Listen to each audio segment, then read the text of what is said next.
What's going on, Vancouver? Welcome to the Vancouver Fitness Podcast. In this episode, we talk about what to do if you wake up feeling like crap like we did this morning. And we also talk about red light therapy devices because I've been using one for 2 weeks and I'm seeing some amazing results from it. Among other things, we talk about tools and tips that you can do to make sure that you're feeling optimal at all times. So if you don't know me, my name is Josko and I'm one of the owners at Kraken and also the host of this podcast. And today, sitting across from me is Brandon Nye, who's a strength and conditioning coach, jiu-jitsu black belt, and the co-owner of Kraken Fitness. And together, we've helped thousands of people across the Lower Mainland achieve their body composition and performance goals. So, welcome to the podcast. Roll the intro.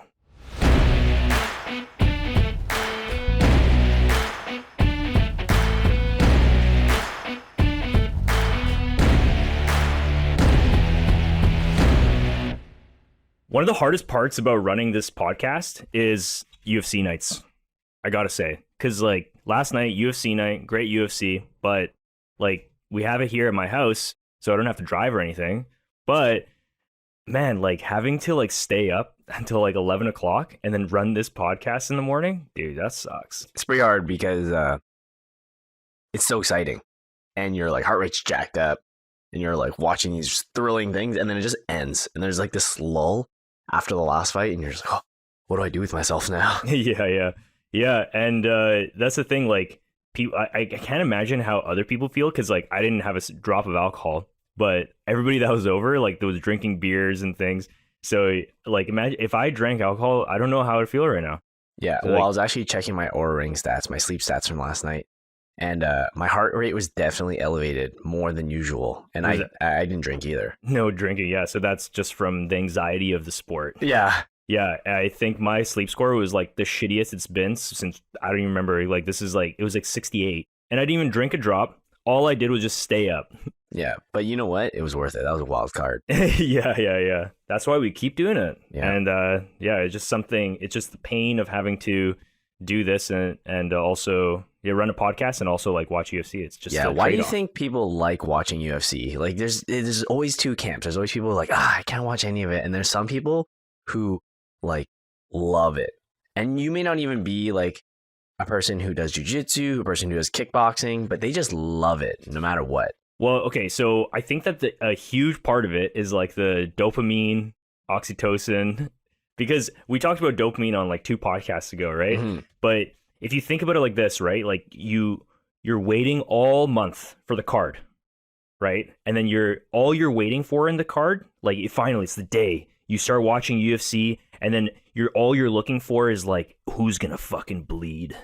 Yeah. Well, it's like, you kind of realize, like, how much theatrics there is involved. Like, I was watching with one of my friends last night, and he's sitting on the couch, and we're watching the walkouts and, like, the announcement. He's like, dude, I feel like this fight has been taking forever to start. I'm like, yeah, man, they're building the drama. It's coming just up. Building that dopamine. Yeah. And then finally, first crack, blood.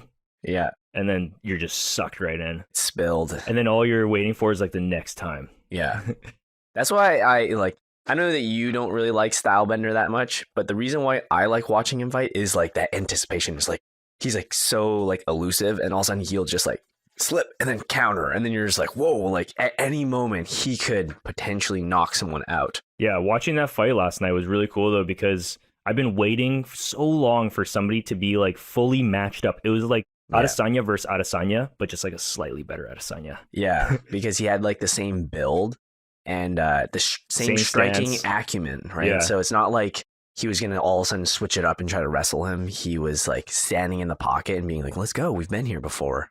Vancouver Fitness Podcast. Should we just call this, like, we should do, like, what Joe Rogan does, right? Like, what's he call it? Like, the fight companion? No, yeah, fight companion. Yeah. Next day, just talk about, like, the fights. Right. I mean, I do think, this is going to be something that some people will disagree with. I think it is, like, one of the highest forms of athleticism. Oh, like, dude, 100%. Like, I don't disagree with that at all. Like, sure, you can, like, play soccer and you can kick a ball into a goal. You can throw a ball into a basket. Like, it's like, even, like, football. I'm a big football fan, but you can throw a ball into the end and someone will tackle you. But this is, like, sport at its, like, boiled down ultimate, like, baseline level. It's just, like, there's nothing, like, sporting involved. Sport is just watered down combat, if you think about it. Mm-hmm. And so it's just a combination of, like, mental fortitude, strategy, tactics, leverage, angles, and you're just trying to outwit and out physicality the other guy. Yeah. Well, that's what we talk about in jiu-jitsu is like, it's chess. Yeah.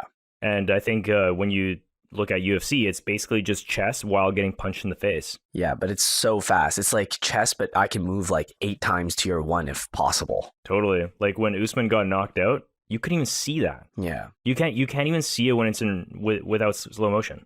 That too is like the thing I love about MMA is that when the clock's running down and there's like 10 seconds left on the clock, it could still go completely the other way. Like you could be getting your ass kicked the entire fight, just like yesterday, and lose within like the last minute of the fight. Whereas like if you're watching basketball, and you know that bullshit time of basketball where it's like the other team's winning by 10 points and the other team's just fouling them just to stall the clock. Yeah, totally. And like you basically know it's over. Everyone knows it's over, but they're just like kind of like, we have this one chance by exploiting this loophole in the rules. Mm-hmm. Well, what do you think about this? So like how Brazilians do it, right? It's like no time limit, 1 round, just until either somebody dies or gets choked out or gets knocked out. Yeah, I don't know. Like no matter what the rule set is, people are always going to try to circumvent the rules. So like if you have a no time limit, you're going to get these like long endurance guys who are just going to be like, I know I'm going to be here for the next 3 hours. And I'm just going to lay and wear you down for 3 hours. Yeah. And no one wants to watch that. Yeah, yeah. Everyone wants to watch something that's like short, concise, that like with any moment something can happen. Not like, we know this guy's going to run a marathon and this guy's trying to run a sprint. Yeah, it's like main event's going to start tomorrow. Yeah. I mean, I'm sure that's how it used to be in like the gladiator days. Yeah. And then that's why they introduced like lions. Yeah, take me back. Yeah. Like they Put had like lions 2 gladiators fighting and then they're like, this is getting a little boring. Throw in a lion. Yeah. Right? By the way, if you're enjoying this episode, tag us on Instagram at Coach Kraken and at Vancouver Fitness Podcast. Our goal with this podcast isn't to sell you anything, but it's just to give the experts in Vancouver a voice and a platform so they can share their knowledge and bring us more value. And now back to the podcast. Back to just kind of like how I feel here. What I did in the morning, though, to prepare myself for this podcast, because you wake up in the morning, you're like, holy crap. Like, I feel like crap. So this is like your suboptimal like routine. Suboptimal routine, yeah, to make me like at least like 98% there, just for a short duration of time to be able to run this podcast, maybe shoot some content after, and then be like somewhat okay. So I wake up in the morning, right away. I don't turn on any lights. All I do is I just go straight down into the kitchen, take my mushrooms. So got ashwagandha, got lion's mane, and then from there, I'll take some aspirin just to get my blood going, open up the blood vessels. And then from there, I'll have a coffee, a little bit of sugar inside with maple syrup and some milk. And then I'll sit on my computer, do my computer stuff that I have to do every single morning. But I'll point the red light directly at my face for about 20 minutes, open up the eyes. Remember, all the lights are still off inside my house. And from there, I'll have to probably go into the washroom at some point, and then at that point, I'm pretty good. I'm like good to go, but I know this is temporary. I know that like as soon as like we finish filming content later for a couple hours or whatever, and then I go back home, I'm gonna be exhausted. So this will last you like 3 or 4 hours. I think it's gonna like usually. So I wake up right like around like 5:36 for this podcast, and then probably around like 12. 1 o'clock, it'll be like, yeah, I'm done. And then I'll probably have to take a nap. Yeah. For me, when I kind of wake up a little less optimal, I definitely I think hydration is the biggest thing for me. Oh, totally. Like I'll wake up and the first thing I'll do is I'll like after I brush my teeth is like drink water. And again, I'll add salt to it sometimes. Oh yeah. So I'll just add like a few pinches of salt to it. And I feel like that's what kind of wakes me up right away. Yeah. And then I just take my like vitamin D, have my coffee, and I'm pretty good to go. But the days that I do take the ashwagandha and lion's mane, it's like I'm ready to go for, again, 3 or 4 hours after. Mm-hmm. Yeah, but I wonder what the half-life is of ashwagandha and lion's mane. I've never actually looked into that. Yeah. But I can't imagine it being that long. I feel like there's no real like come down off that. You know what I mean? Yeah, it's just like, oh, I'm back to where I was, and now I'm tired. Yeah. Again. I don't really feel any negative effects from it. I don't feel any kind of like adverse kind of like pendulum swing the other way after. So, which is weird though, because there's adverse side effects to ashwagandha as well. Like some people react negatively to it, and it's a rather large population. I would say probably, if I could just guess, probably about 30% of the population that reacts negatively to it, who get agitated, anxiety, and like, I don't know, other like mental health things just from taking ashwagandha. And I'm not sure what's going on with their system. But it is kind of weird because we've talked to multiple clients that like we told them like, oh, maybe you should take some ashwagandha, which lowers your cortisol, right? Like maybe you'll feel better, and then just does the exact opposite. Yeah, for me, it just like increases my like peripherals and awareness like so much. Yeah, totally. And I think that some people who don't really like that amount of sensory input is like very good for them. Right. Yeah, I always like looked at myself as more of like a stimulant guy as opposed to like a relaxed guy. Mm-hmm. Like I do obviously try my best to relax before bed, and that's for a reason, because like my cortisol is up. Like I need to bring that down in order for me to go to bed, because like I'm so stimulated throughout the entire day. Right. And so but I enjoy it. So this actually like really interesting, right? So I've been having breakfast every single morning. Also like trying to eat consistently throughout the day just to like improve my metabolism.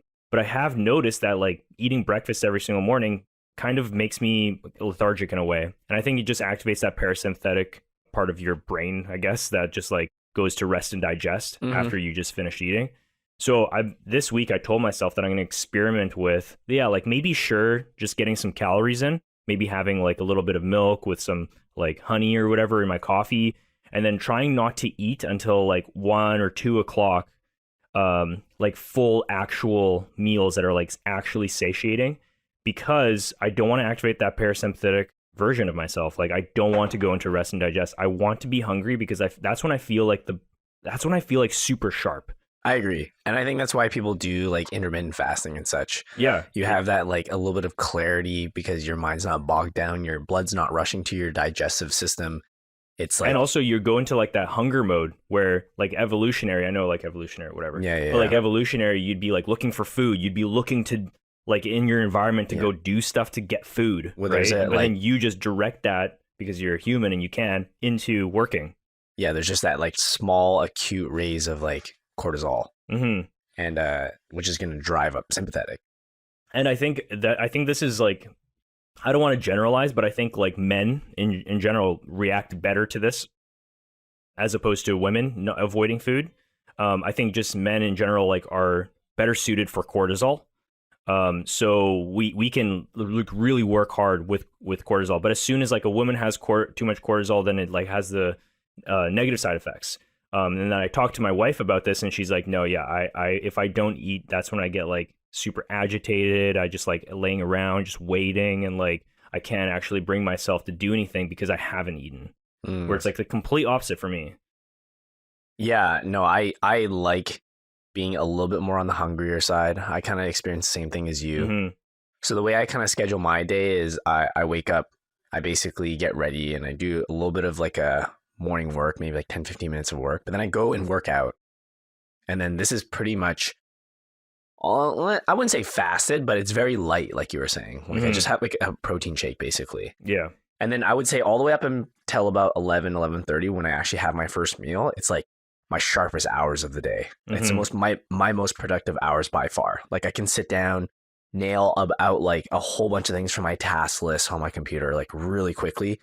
And after I have that first meal, like my productivity like definitely weans towards the end of the day. Yeah, so but that's the thing, like you have to time your meals in a way that like goes along with your work. So like that's what I look at it. Like you have your meal, and then you have like the rest of your easy stuff in the day. Yeah, well, I just go and train like clients, which I wouldn't say is like focus work, but it's more like socialization. So it doesn't really take a lot of like very sharp, keen focus. Well, you know what else is coming? So I I have 2 red light therapies, and then I got you one. Nice. So that means you're going to have one next week, like the red light therapy device. So you're going to start using that in the morning. You're going to see. What's your update so far on that? So far, it's been like 2 weeks now of using red light therapy, and like I am seeing really good results. Like my skin feels amazing. Like it's the best skin I've ever had in my life. I mean, you're glowing right now. I used it for 20 minutes this morning. Yeah. And I would say like that, the skin thing came like probably like 3 days after starting to use it, like starting to notice it. And then now 2 weeks later, I'm like, damn, my skin is like so good. Like it's so soft. Yeah. But I think the biggest thing is just having like this thing that could like warm me up into the day with the light. Like it just like wakes you up. It's insane how much it wakes up your eyes. Like it's like almost like I don't need a coffee in the morning. But yeah, the red light therapy thing, it's pretty good. Yeah, I'm pretty excited. And we've had this conversation in the gym before, and I'm kind of excited to see how it does with my psoriasis on like my scalp.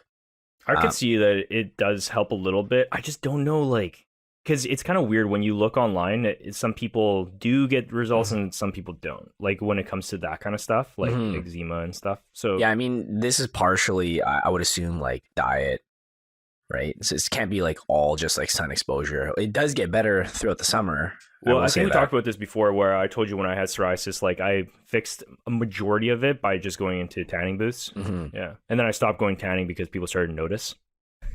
You started turning orange? Yeah. I was trying to, like, I told them I just want to like spend like 4 minutes in here, just like 3 times a week at like the least amount. And then I still turned like tan for enough for people to notice. Yeah. Like, oh, you've been tanning. Yeah. Like, it's like no December. No, I'm golden. I went to Mexico. But the one big thing though that I noticed with the red light therapy, so I use it on myself in the morning and at night, and I do notice that like there's some benefits, like my sleep, I fall asleep a little bit better, like just like calmer in the night and things like that. But this is how I know for sure that red light therapy works. So my kids, they used to kind of have trouble falling asleep. Like it would take them like 5 minutes of crying or whatever before they actually fall asleep. And now we turn on the red light therapy thing before, like 20 minutes before they go to bed. And it's like pointed directly into their room. And then now they fall asleep usually within like 30 seconds to a minute. So, and like most of the time without crying. And that was my wife and I, like really, you could clearly see that it's like, this is helping them, because it was like, it went from, 5 to 10 minutes of crying to just like no crying at all. It's like, what else could this be? I love how you're using your kids as science experiments. Yeah. And you have twins, so this is a bigger sample size. It's usually just one.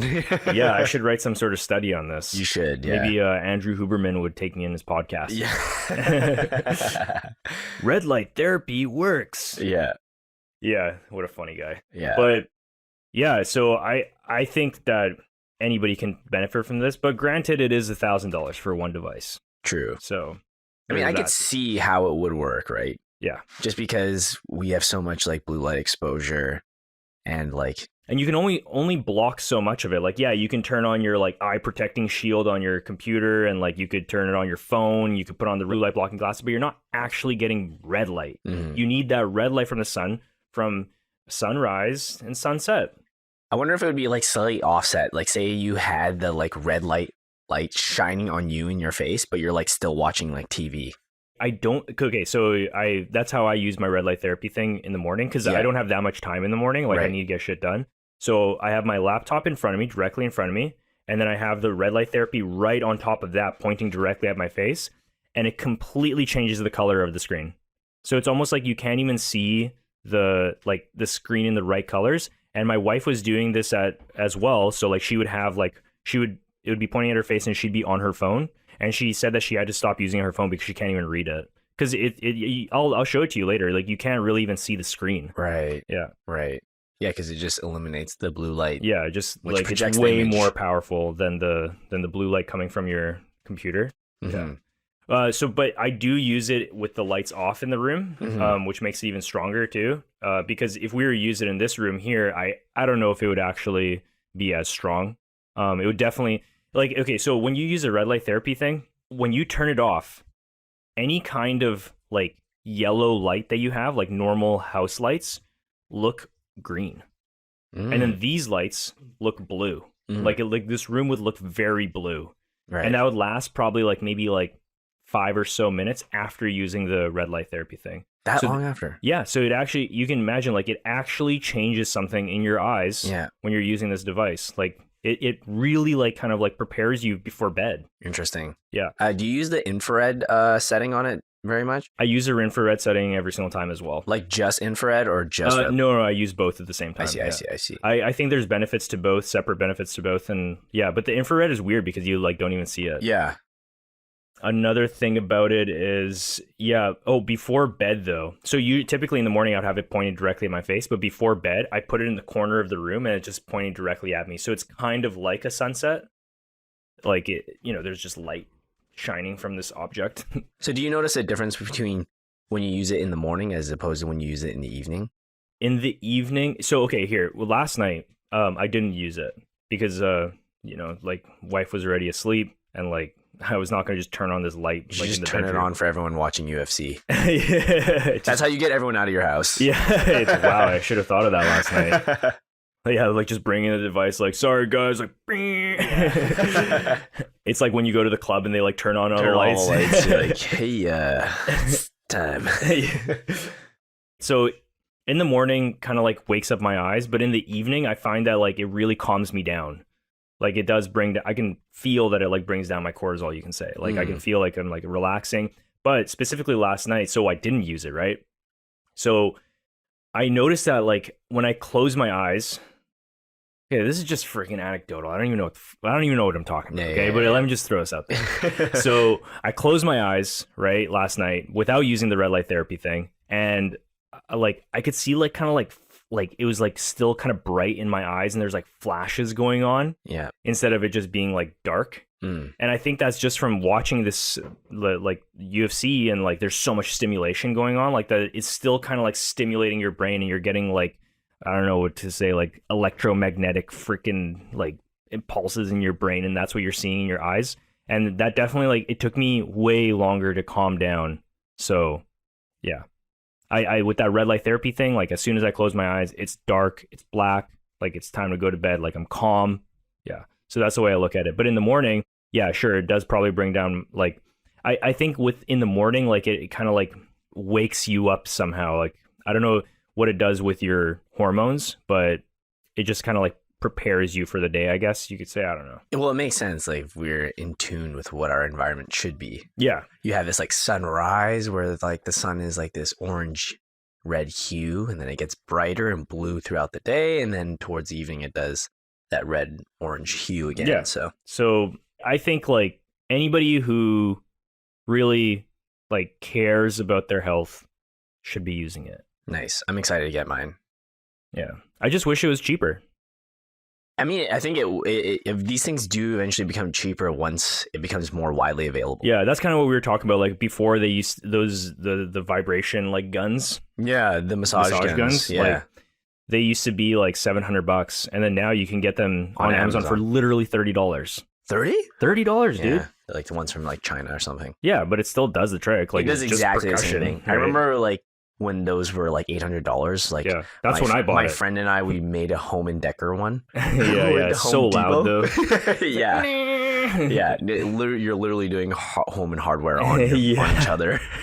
Yeah, so yeah, I think it will eventually drop down in price. I just I really hope that more people start using it, because I think look how expensive like fluorescent light panels are. Yeah, that's true. When LEDs first came out, like they were so expensive, and then now they're cheap. Yeah. Everybody has them in their house. Yeah, they just have to kind of like be like marketed and awareness of like these are actually beneficial to you. And well, it starts with this podcast. It does. Like, and maybe that's like the future of the home, where you have like certain sections of your house that have like red lights, or like you have alternating panels that are red lights and blue lights. Well, so what my brother was telling me last night was he's been to Airbnbs where they have 2 light switches in the bathroom, and then one is a red light and one is and I think they just kind of cover the light with a red light. Yeah. But it's just the idea is like that the red light doesn't just like wake you up when you go to the washroom. Yeah. No, that's pretty common. Like, I think that was the thing back in like the 90s, actually. I think when people were still like trying to like do photography themselves at home too. Oh yeah, yeah, and everybody would be in the red light, Yeah. pointing the camera like down, like, or no, it would be like this. Right? Yeah. Yeah, But slowly with like digital cameras, those probably gone away. yeah, But yeah, I can imagine like I want one of those like red light lamps. yeah. That's what we do inside the house too. So we not only do we have the red light therapy like device that's $1,000, but we got these little like $20 night lights. So they turn on when it's dark, and it's just we put them in all the washrooms, we put them in the hallways, so that when you wake up, you don't have to turn on a light. It's just the red, and you can still see everything, but it doesn't bother you. Yeah. Yeah. It's always crazy to me like how much like just looking at my phone in the middle of the night will crash like my melatonin. And Yeah. it's so much harder to go to sleep. If anybody is watching this podcast, like, do not open your phone in the middle of the night. It's like one of the worst things you can do for your sleep. Yeah.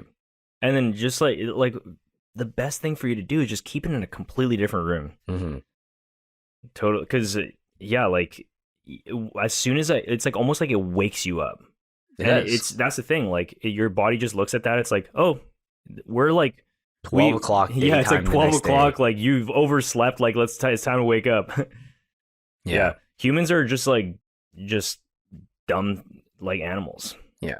What other like health and fitness gadgets are you like looking into next? Health and fitness gadgets that I'm looking into like next. we're always about these like optimizing gadgets. Like we both invested in bed jets. Yeah, I don't use it that often anymore. I find the temperature in my house is actually pretty good right now. Yeah, well, it's kind of cold right now, right? Yeah. So I don't really need to be cooled, but sometimes I think about like putting it on to like warm myself and wake myself up in the morning. Yeah. So it's off throughout the night, but then it just kind of wakes you. Yeah, so doing that. But the next thing that I've been kind of looking at is the 8 Sleep mattress. Yeah. Yeah, so the only thing that I didn't like about the 8 Sleep, okay, so just to give everybody an idea of what the 8 Sleep mattress is, it's basically like a smart mattress that will track like your sleep, it'll track your heart rate and everything. You just lay down on it and it'll start tracking. And I think it also has like cooling options too. Yep. Heating and cooling options. And then you can have it like cool half the bed and then warm the other half of the bed, something like that, right? Like it's a smart bed. Yeah, it's like back, it must have been like decades ago, they had this sleep number bed. Yeah. Where it's like different sides can like be softer and harder. But this one has like metrics in it, and it also can cool and heat, which is like probably the primary feature of it. Yeah, okay, we're not selling this. We're not. I don't even have this thing. No, but I want it. Yeah, I want it too. I want it. So the only thing that was stopping me from getting it was the EMFs. So electromagnetic frequencies that like you're sleeping on this device overnight. Like that's just like electronic. But apparently, so I looked into it, it has extremely low EMFs to the point that like the device that you have beside your bed, okay, so the bed doesn't emit any EMFs at all. Yeah. But the device that you have beside your bed, it actually has the same amount of EMFs as your phone beside your bedside table. I see. Which is insane. So despite all that like Wi-Fi and stuff, they actually put it inside a case that blocks the EMF. They already thought of that. Smart. So you know what's the craziest thing is like recently everyone in our area, they had like this intense power outage because we had this huge windstorm. Mm-hmm. And it happened like overnight. And so like all the power went out when most people were sleeping. And when the power is like completely out, there's no Wi-Fi, no anything, you realize like actually how much electronic interference there is in the air. Oh yeah. It's so like dead quiet and it's weird. Yeah, I agree with that for sure. So inside our bedroom, like even like it has to be completely pitch black with no LEDs. I think that's the key. So even my like alarm clock beside my bed, it has a dial on it that like you can make it like no brightness at all. And even then it still emits like a little bit of brightness. So that was the problem with me and you had that same lamp, right? Yeah. It has it's called like the Philips like bright light or whatever, that like it when you wake up it kind of like starts emitting light. It like stimulates the sunrise. So I stopped using it. I don't know if you still use it. I don't use it anymore. Yeah, so basically, it stimulates the sunrise, and it has like a very low light on it. But I found that it kept waking me up before I wanted to wake up. Just the light was so strong. Yeah. And then also the LED on it overnight, even though it was a red LED, like it just couldn't get dim enough to the point where your room was pitch black. So I just scrapped that whole thing. But it just shows like how much light will affect you in the morning. Like it has. When it starts turning on that light, it's like the dimmest thing you can imagine. Like it's barely even there. Like if you were turned to the other side of the bed, I doubt that it would even wake you up, like the light. That's how dim it is. But if you're facing it, dude, you're up. And that's what the problem. It just kept waking me up before I wanted to, and it's just a light. Just a light. No sound, nothing. It would be like 20 minutes before like your alarm is actually supposed to go off, and you're like, I might as well get up now. Yeah. Right? There's like no point of just going back to sleep for like 20 minutes. Yeah. It's just gonna like make you way more groggy because you just enter in that like sometimes slip into like a slightly deeper state of sleep, and then when you wake up in the middle of that, it's game over. Yeah, and that's the problem, right? Like you think that like, oh, this light will wake me up when I'm like more awake, but it's not the case. Like you could have been in the middle of a REM sleep, and like now it just woke you up. Yeah, because REM sleep is actually like very light. Yeah, people don't think realize it's like the deepest state of sleep, but it's the lightest state of sleep. Yeah, at the same time. Right, and it's recovering, right, and it's good for like storage of like memories and stuff. But like, it's the lightest state of sleep, so it's like there's so many things that could just like snap you out of it and just like wake you up at that moment. That's why like I think people sometimes may remember their dreams, because it's like usually tend to be in their REM sleep, and then as soon as they wake up they have that like slight memory of what is actually in their dreams. Yeah, that's the thing. Like people don't realize that like REM sleep, the dream state, is literally right before light sleep. Yeah, so it's light sleep and then you go into REM sleep, and it's like it's like as light as light sleep. Yeah And that's why, like, I don't know if you've ever taken a nap and then you actually dreamt. It's not like you didn't go into a deep sleep. You actually were just in like the next lightest form of sleep. Like sometimes, like if I were to take a nap when I'm really tired for like 20 minutes, right? I would have dreamt during that time, which is insane. Like I literally just closed my eyes for 20 minutes. Yeah. While on the topic of napping, one of my favorite things to do you ever use binaural beats? Yes. What, while you're napping? Yeah, while I'm napping. No, I've never done that. I only use them like for work, actually. Yeah, so for those who are unaware, like binaural beats is like a set of frequencies, and it works best with headphones. I mean, I think it only works with headphones. And so what it'll do is it'll play a different frequency in one ear to another. And these frequencies are related to different kind of brain waves. So for instance, like theta waves are going to be much more relaxing and calming. Same with like theta and beta waves, I believe. And alpha waves are going to be a little bit more in tune with a little bit more focus. So you can go on Spotify and you can readily have access to all these kind of different sets of binaural beats, and they sound like that like woozy like spa music. Yeah. Goes back and forth. But put that on, slap that on my head, and for like 15-20 minutes, and I could just like close my eyes, and sometimes I'll fall asleep, sometimes I won't. But it feels like I got like a really refreshing nap. Interesting. Yeah, I've never even thought to do it while I'm sleeping. Yeah, like say I've been working on my computer for like an hour and a half, and I've had this really intense focus session, and I still have some more work to do. What I'll do is I'll slap headphones on, go binaural beats for 15-20 minutes, and just like lay on the couch, just try to close my eyes. Like I said, sometimes I'll fall asleep, sometimes I won't. But after that short period there, I'll wake up and I'll have like a renewed sense of focus again. Interesting. Yeah. I typically like probably nap like once every 2 months. Yeah. I used to do this like a lot in university. Tons. Because you got like crap sleep, and then you were trying to make up for it by using binaural beats. Binaural beats, yeah. But now that my sleep is better, I don't do this as often. Yeah. But I still will use it as a tool sometimes to leverage my focus. Yeah. Yeah, because when you're working, you definitely need that time to pull back. And a lot of times, like people will pull back and then they'll go on their phones or something. But that doesn't actually do anything for you because your brain is still fully stimulated. Right.